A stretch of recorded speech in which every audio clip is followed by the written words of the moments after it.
Bapak dan Ibu-ibu majelis kajian surau rahimakumullah.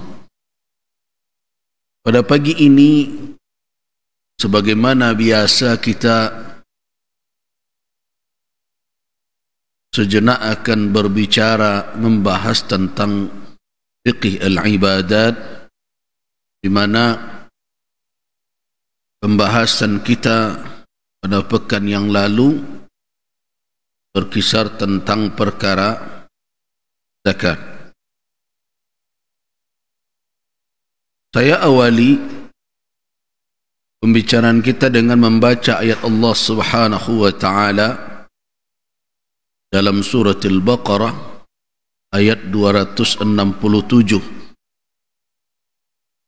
Terjemahannya, wahai orang-orang yang beriman, anfiqu min tayyibatin, infakkanlah dari yang baik-baik, ma kasabtum, apa saja yang kamu usahakan, wa mimma akhrajna lakum minal ard, dan dari apa yang kami keluarkan dari bumi untukmu, wa la tayammamul khabitha minhu tunfiqun, dan janganlah kamu memilih yang buruk-buruk lalu itu yang kamu keluarkan, yang kamu infakkan. Walastum biakhidhihi illa an tughmidu fihi, padahal kamu tidak mengambilnya melainkan dengan memicingkan mata. Nah, kamu tidak suka. Wa'alamu, dan ketahuilah annallaha ghaniyun, sesungguhnya Allah maha kaya, hamidun, maha terpuji. Pembicaraan kita pekan yang lalu berbicara tentang syarat wujub az-zakah, syurut, syarat-syarat diwajibkannya zakat, di mana seseorang baru wajib zakat padanya adalah apabila dia seorang muslim. Jadi Islam persyaratan mutlak. Jadi zakat tidak dibebankan kepada non-muslim. Jadi sebenarnya kalau umat Islam berbicara tentang syariat Islam, penerapannya umat lain sebenarnya tidak perlu cemas. Tidak perlu cemas. Kenapa? Karena penerapan syariat itu diberlakukan kepada kaum muslimin. Apa misalnya zakat? Zakat itu dibebankan kepada seorang muslim. Di syarat mutlak itu, Islam itu. Artinya kalau ada orang di luar Islam, walaupun di negara yang utuh menjalankan syariat Islam sekalipun, non-muslim tidak dibebani dengan zakat. Itu bukan hanya cerita saja, tetapi itu adalah prakteknya, implementasinya yang telah diterapkan, yang telah dilaksanakan semenjak Nabi sallallahu alaihi wasallam sampai di masa al-khulafa ar-rasyidun, sampai masa daulah Islamiyah. Non-muslim tidak dibebani dengan zakat. Terus kewajiban mereka kepada negara apa? Jizyah namanya. Jizyah. Dan kadar dari jizyah itu, kadarnya lebih kecil dibandingkan dengan zakat. Jadi kalau ada orang yang menghembuskan fitnah. Kalau Islam diberlakukan syariatnya, maka umat lain akan teraniaya, akan terzalimi. Itu tidak benar. Itu dihembuskan oleh orang-orang yang takut dengan Islam, yang kita kenal dengan Islamophobia namanya.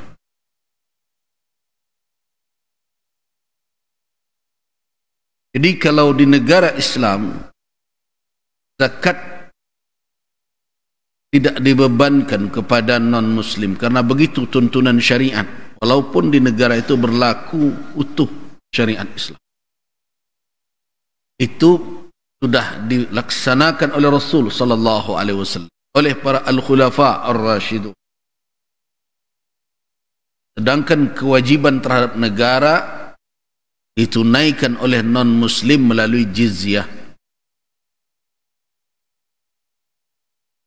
Jizyah sebagai kontribusi mereka, imbalan dari apa? Dari fasilitas amanan, fasilitas kehidupan sosial yang diperoleh oleh mereka. Dan di dalam sejarah umat ini, kadar jizyah itu lebih rendah dibandingkan dengan zakat. Sehingga kita pernah membaca bagaimana penduduk muslim, non-muslim, sehingga akhirnya non-muslim meminta ke Umar bin Al-Khattab, kami mengambil hak kami, fasilitas yang kami dapat sama dengan kaum muslimin. Mengapa kami berkontribusi kepada negara lebih kecil? Karena itu mereka meminta samakan sajalah kami dengan umat Islam. Nah, mereka tahu bahwa zakat tidak dibebankan kepada mereka, tetapi mereka ingin memberi kepada negara sama seperti yang diberikan oleh kaum muslimin dalam bentuk zakat. Nah, begitu keadilan. Namun orang-orang yang memang pada dasarnya benci dengan Islam tidak mau membuka fakta itu, bahkan sengaja menutup-nutupi. Nah, dari syariat ini kita tahu bahwa syariat Islam yang terus disuarakan oleh ulama dan dulu pernah dimunculkan dalam kehidupan bernegara kita dengan 7 kata dalam piagam Jakarta itu, telah difahami keliru oleh sebagian saudara-saudara sebangsa, seolah-olah itu adalah diskriminasi, seolah-olah itu akan terjadi pintu untuk menzalimi non-muslim. Tidak benar, karena syariat Islam diberlakukan hanya untuk kaum muslimin, untuk pemeluk ajaran Islam. Kan begitu bunyinya, bagi pemeluk-pemeluknya. Nah, buktinya apa? Salah satunya, ini salah satu. Banyak yang lain. Haji tidak dibebankan kepada non-muslim, puasa juga tidak, salat juga tidak. Nah, di antaranya zakat. Syarat zakat al-Islam. Tajibu zakatu 'alal muslim wala zakata 'alal kafir al-asli. Zakat wajib atas seorang muslim, tidak ada kewajiban zakat atas seorang kafir. Wa nuqila al-ijma'u 'ala wujubiha 'alal muslim. Dan dinukilkan ijma'. Di antara yang menukilkan ijma', wa naqala al-ijma' al-Imam An-Nawawi wal Imam Ibn Rus. Imam An-Nawawi Asy-Syafi'i, al-Imam Ibn Rus adalah faqih mazhab Maliki, bahwasanya la zakata 'alal kafir. Tidak ada zakat bagi orang kafir. Jadi jelas bahwa syarat mutlak zakat itu baru dibebankan ke seseorang adalah dia seorang pemeluk Islam, muslim. Itu ijma' ulama, sebagaimana dinukilkan tadi oleh Imam An-Nawawi, faqih, ahli fikih madhab Syafi'i, muhakkiknya malah. Kemudian Imam Ibn Rus, ahli fikih madhab Maliki, Ibn Qudamah Al-Maqdisi, ahli fikih madhab Hambali, Ibn Hazm Al-Andalusi, ahli fikih madhab Zahiri, menukilkan bahwa tidak ada perbedaan pendapat ulama bahwa zakat hanya dibebankan kepada seorang yang telah memeluk agama Islam. Orang kafir tidak ada kewajiban. Syarat yang kedua al-hurriyah. Syarat yang kedua itu orang itu merdeka. Jadi tidak ada kewajiban atas budak. Kenapa? Budak la yamliku nafsah. Seorang budak dia tidak memiliki dirinya, apalagi hartanya. Kemudian yang berikutnya adalah syaratnya ayyakunal mal, hendaklah harta tersebut mimma tajibu fihi zakah. Nah, ini yang akan kita bicarakan. Hendaklah harta tersebut adalah harta yang wajib zakat padanya.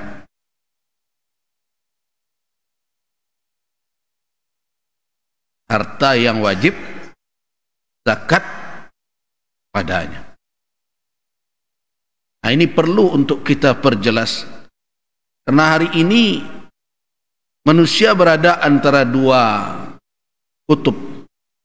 Sebahagian ada yang rajin sekali membayar zakat, sehingga harta yang tidak kena zakat pun dia zakatkan. Saya bertemu dengan jamaah. Dia telah menzakatkan selama puluhan tahun toko yang dia pakai untuk berjualan, termasuk etalasenya. Nah, ini rajin betul, bersemangat sekali, tapi lupa menuntut ilmunya. Tentu tidak rugi, insya-Allah. Nah, ada yang enggan membayar zakat. Dari mana kita tahu? Sebelum tiba waktu zakat, waktu berzakat, sebulan sebelum haul tiba, dia sibuk membeli oto, habis pitinya sadonya. Pas beton zakat, ambo berhutang kini buya. Mencari helah agar terhindar dari zakat. Jadi berhati-hati. Orang seperti ini malah diwajibkan zakat nanti. Kenapa? Karena ada indikasi dia al-firar, melarikan diri dari kewajiban.